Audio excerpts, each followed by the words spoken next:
मोहब्बत की इसी मिट्टी को हिंदुस्तान कहते हैं।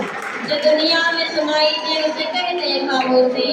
जो दुनिया में सुनाई दे उसे कहते हैं खामोशी। जो आंखों में दिखाई दे उसे तूफान कहते हैं। जो आंखों में दिखाई दे उसे तूफान कहते हैं।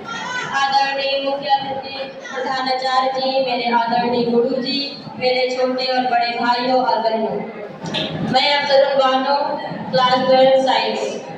आज 15 अगस्त की आप सभी को हार्दिक शुभकामनाएं। राष्ट्र के निर्माण और देश प्रेम के उपलक्ष्य में मैं अपने कुछ विचार आप सभी के साथ साझा करना चाहूंगी। आजादी आजादी का असली मतलब सिर्फ वही समझ सकता है जिसने कभी गुलामी की हो। आजादी का असली मतलब सिर्फ वही समझ सकता है जिसने कभी गुलामी की हो। हम तो सौभाग्यशाली हैं कि हमने स्वतंत्र भारत में जन्म लिया। हम तो सौभाग्यशाली हैं कि हमने स्वतंत्र भारत में जन्म लिया। प्राचीन, मध्यकालीन और वर्तमान के भारत के उदाहरणों से मैं स्पष्ट कर देना चाहूंगी कि जब हम फिरंगियों की पीढ़ी में फंस गए थे तो आजाद रंगे बसंती की चोरों की एक आवाज से टोले के टोले खड़ाते थे। वंदे मातरम और इनकलाब के नारों से होश में आ जाने वाली 5 डिग्री का तूफान अंग्रेजी शासन की जय ला दिया करता था। इसके बाद 62 और 65 71 के युगों में अपना सुभाग गवा देने वाले औरतें जिनके हालात यूं हुआ करते कि प्यार भी भरपूर गया, मांग का सिंदूर गया।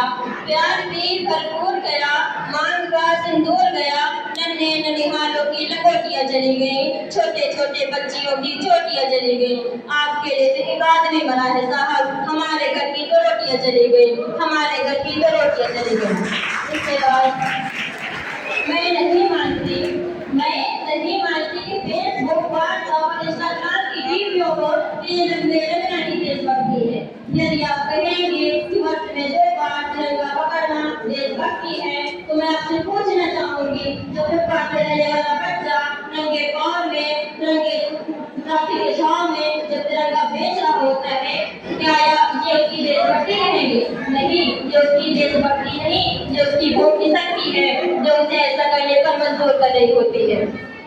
इसके बाद मैं बता दूं, महिला सुरक्षा के मामले में हम आज भी चौथे पायदान में आते हैं।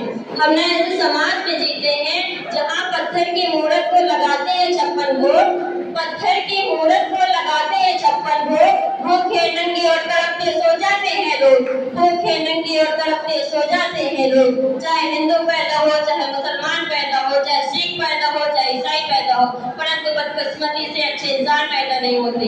मेरे ख्याल से राष्ट्र निर्माण के लिए हिंदू की जरूरत है, न मुसलमान की जरूरत है। न हिंदू की जरूरत है, न मुसलमान की जरूरत है। जरूरत है तो सच्चे इंसान की जरूरत है, सच्चे इंसान की जरूरत है। अब मैं बता दूं, जरा सोचिए, ये पेड़ पौधे और शाखाएं भी परेशान हो जाए, ये पेड़ पौधे और शाखाएं भी परेशान हो जाए अगर परिंदे भी हिंदू और मुसलमान हो जाए, अगर परिंदे भी हिंदू और मुसलमान हो जाए। अब मैं बता दूं, इस मंच पर मैं आह्वान करती पूरी जिम्मेदारी के साथ कि राष्ट्र का निर्माण तब संभव होगा जब हम और आप हम सब मिलकर प्रयास करेंगे, क्योंकि हमारी जिम्मेदारी है भारत को आगे ले जाने की, भारत की जिम्मेदारी नहीं है मैं आगे ले जाने की।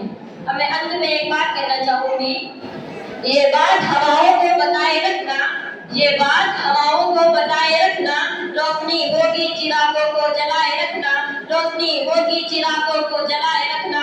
और लहू देकर जिसकी हिफाजत वीर जवानों ने की, लहू देकर जिसकी हिफाजत वीर जवानों ने की, ऐसे तिरंगे को सदा दिल में बसाए रखना, ऐसे तिरंगे को सदा दिल में बसाए रखना। Thank you.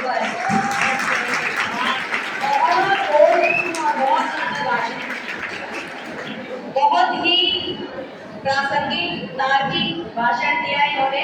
यदि आप